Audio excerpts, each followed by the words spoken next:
Primero, bienvenido Mauricio, qué bueno ya tenerte de manera presencial aquí en BN. Buenos días, encantadísimo al fin si ya rompimos la virtualidad y aquí estamos frente a ustedes.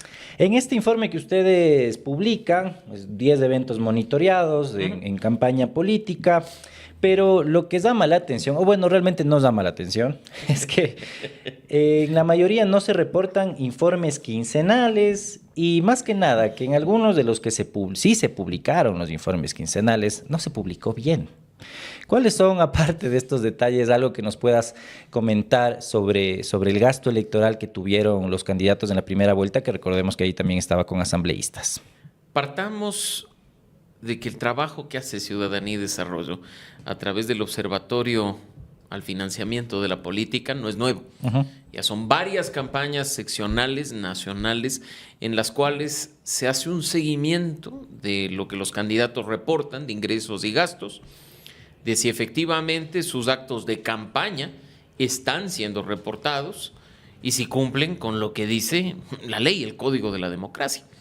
En ese sentido, hay que combinar dos informes que hemos presentado en las últimas semanas. El primero, el informe preliminar de transparencia en el financiamiento de las campañas.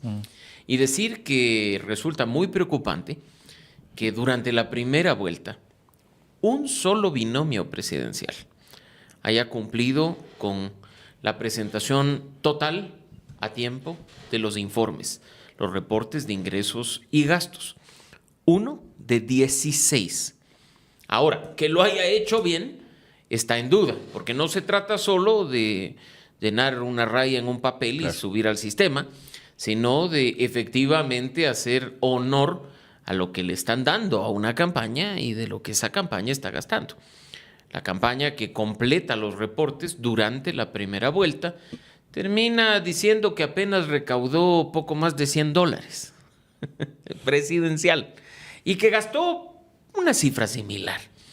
Y yo me pregunto, solo un boleto aéreo para que ese candidato venga de Guayaquil a Quito a participar del debate presidencial cuesta más pues de los $100, pero además vimos afiches, vimos cierres de campaña, vimos volanteo, vimos brigadas en las calles que en esos reportes lamentablemente no aparecen. Entonces ahí es cuando nosotros decimos el financiamiento de la política es el principio de buena parte de los males, porque hay gente que invierte en las campañas esperando que después, si ganan, le den un carguito o un ministerio o le metan en algún contrato público importante para recuperar la ganancia. Y lo que a mí me ha llamado la atención es justo lo que tú mencionas, Mauricio.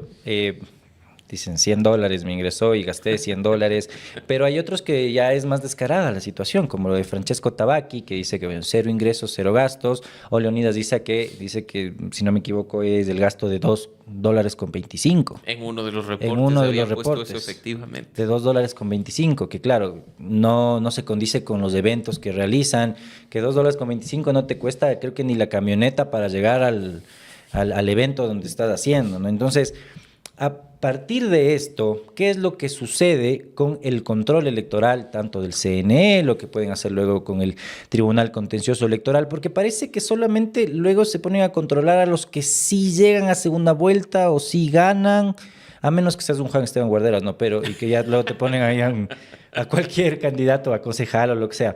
Pero parece que solo se hace ahí, ¿no? Entonces ellos dicen, bueno, no voy a ganar, entonces ¿para qué me esfuerzo? Bueno, el punto es que quién sabe y te ocurre como a Noboa en el 2023, que siendo penúltimo en las encuestas termina siendo presidente de la República. Y ahí es cuando hay que preguntarnos quién está detrás de las campañas. Mira que nosotros para las presidenciales de 2021 ya presentamos estos reportes y decíamos, por ejemplo, mira, el cuñado del hoy presidente, en aquel entonces decíamos, es uno de sus principales aportantes de campaña, era el señor Danilo Carrera. ¿Qué ha pasado con Danilo Carrera hoy? ¿Qué pasó con Danilo Carrera mientras Guillermo Lasso estuvo en la presidencia? Claro.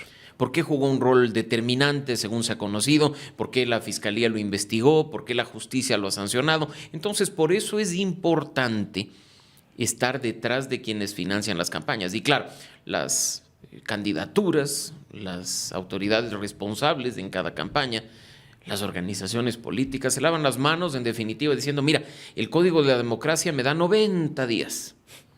para yo poder subsanar, completar o presentar los informes definitivos. Y pues información que no es oportuna no sirve, porque la ciudadanía debe tener acceso oportuno a estos datos para poder hacer seguimiento como lo hemos hecho nosotros. O sea, después de esos 90 días, ¿se cumple realmente? O sea, ¿cuál ha sido la experiencia que tienen en anteriores elecciones? Se cumple en la forma. Ajá. Porque ya las organizaciones políticas entregaron todos los reportes. Pero ahí viene lo que tú preguntabas, el seguimiento. Le corresponde a la autoridad electoral, al Consejo Nacional Electoral, que tiene un área específica para el tema del financiamiento de la política, revisar si esto corresponde con la realidad. Yo le invito a nuestra audiencia a hacer una cuestión súper simple. Entren a su Facebook, a su Instagram y vean algo que se llama Biblioteca de Anuncios de Meta, donde ustedes pueden poner el nombre de la cuenta, RC5, ADN oficial, y ver cuánto han pautado en redes sociales durante la primera vuelta y durante la segunda. Van a darse cuenta que las dos campañas han pautado solo en estas redes sociales decenas de miles de dólares.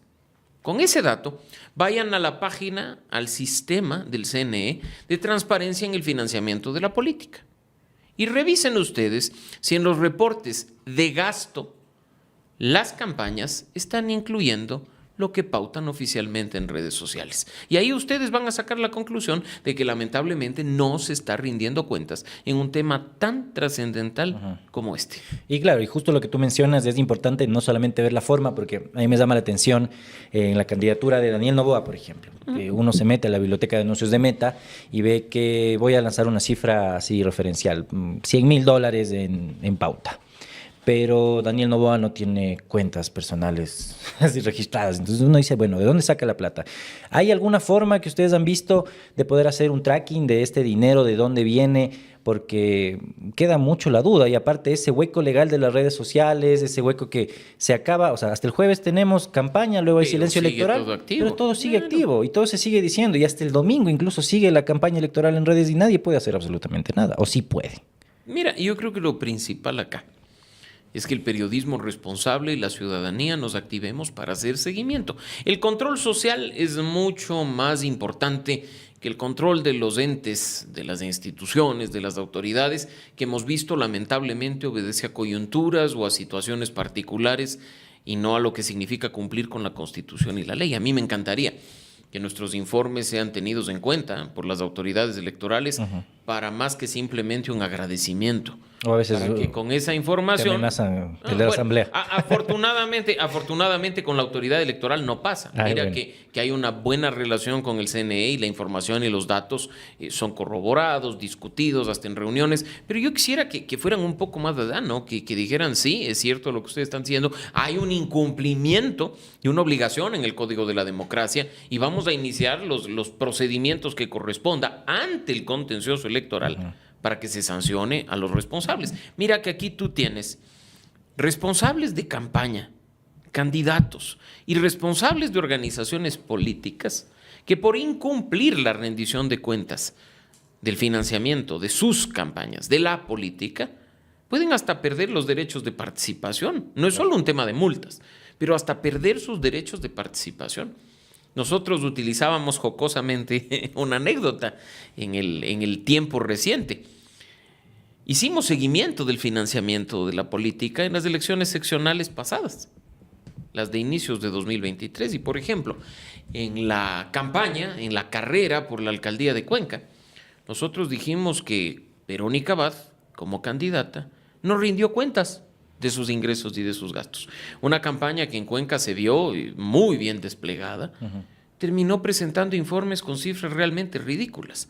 Si la autoridad electoral cumplía su rol, presentaba esa denuncia ante el contencioso, probablemente la señora Abad no hubiera podido ser candidata a la vicepresidencia de la República con Daniel Noboa y nos hubiéramos ahorrado toda la pugna de estos 16 meses. Así es que así de importante es que se controle lo que ingresa y lo que sale de una campaña electoral. ¿Y qué antecedentes, aparte del de Pavel Muñoz, por ejemplo, o lo de Verónica Abad, que se ha sancionado ya desde el Tribunal Contencioso, qué otros antecedentes tenemos? Porque parece que ahora se ha puesto de moda poner una denuncia en el Tribunal Contencioso Electoral, cuando antes ni se hablaba del contencioso, en infracciones electorales. Cuando se creó la función electoral en la Constitución, que ya está un poquito de tiempo, 16 años y medio vigente, se dividió lo administrativo electoral para el CNE y la justicia electoral para el contencioso electoral.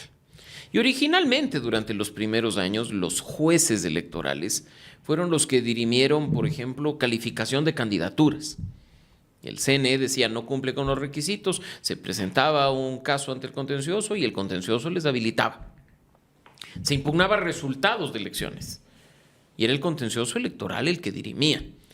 O cuestiones de organizaciones políticas, registros de directivas, la vida misma de una organización sancionada con eliminación del registro por el CNE, ese tipo de cuestiones. Empieza quizá, me atrevo a decir, el problema cuando se empiezan a tramitar cuestiones, por ejemplo, vinculadas a la violencia política y a la violencia política de género en específico. Y mira que un tema tan importante, no solo para Ecuador, sino para varios países de América Latina, hoy está total y absolutamente banalizado. Si tú quieres molestar a alguien o utilizar incluso ciertas acciones con un efecto intimidante, vas y le denuncias ante el contencioso electoral por violencia política de género, cuando en realidad hay casos que ameritarían sí ser denunciados, investigados y sancionados.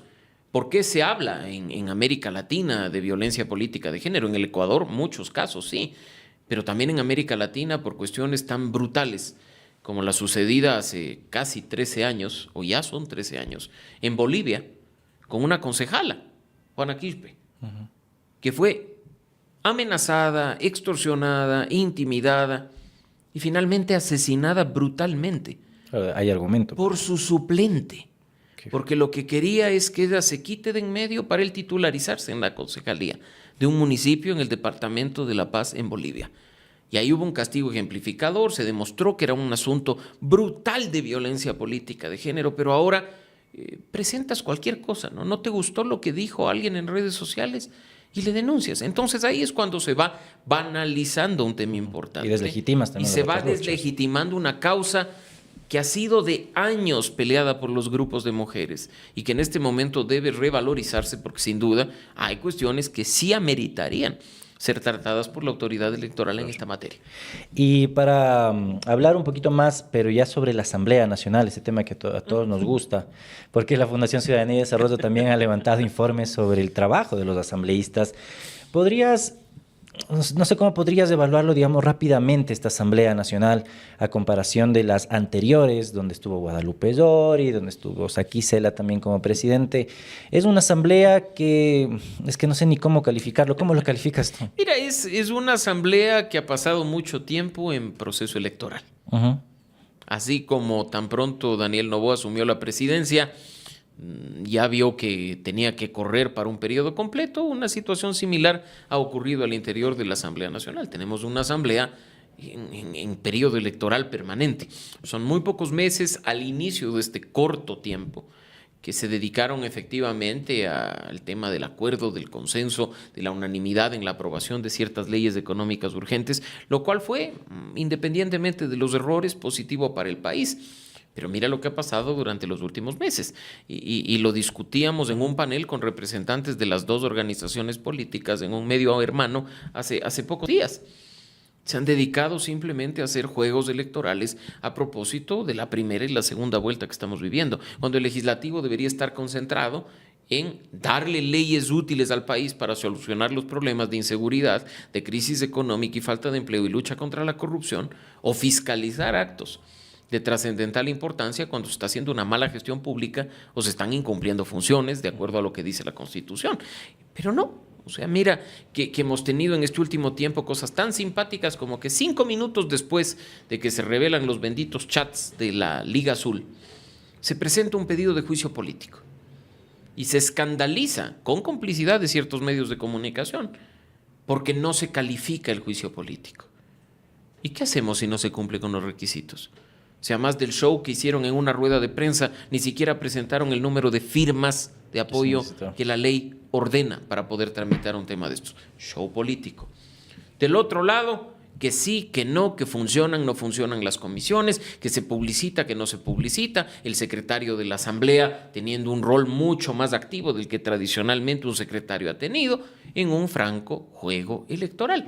Así es que lo que estamos viendo de parte del legislativo, sin justificación de los 18 meses que han sido un periodo corto, ni mucho menos, es parte de un juego electoral de cara a lo que será el periodo definitivo de los 4 años. El viaje Esmeraldas también. Bueno, pero mira el escándalo del viaje a Esmeraldas, cuando no se ha erogado ningún gasto público de lo que se dijo, ¿no? Claro. Como ya ha sucedido incluso con sesiones de comisiones, y nosotros lo hemos monitoreado, que han salido de la Asamblea Nacional financiadas por los recursos de los propios asambleístas, cuando quieren hacer, como se dice, trabajo de territorio.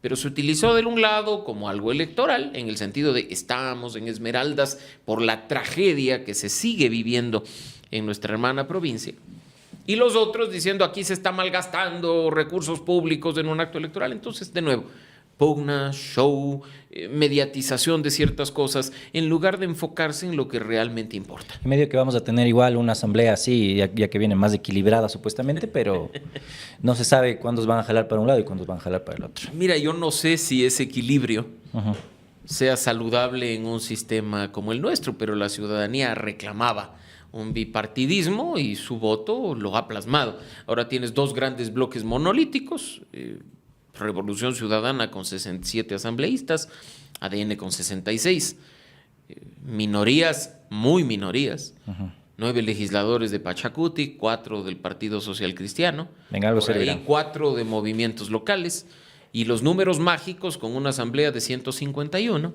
son 77 para la mayoría absoluta y 101, 102 para la mayoría calificada.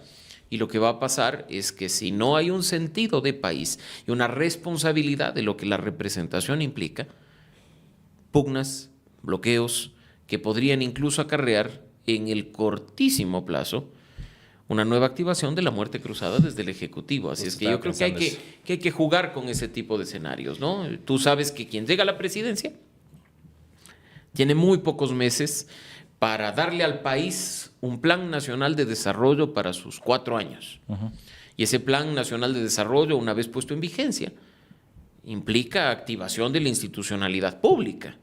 Y por ahí, como ya hizo Guillermo Lasso, puede decir que se está bloqueando o también generando conmoción, caos desde el legislativo, se firma un decreto y se manda a la Asamblea a su casa.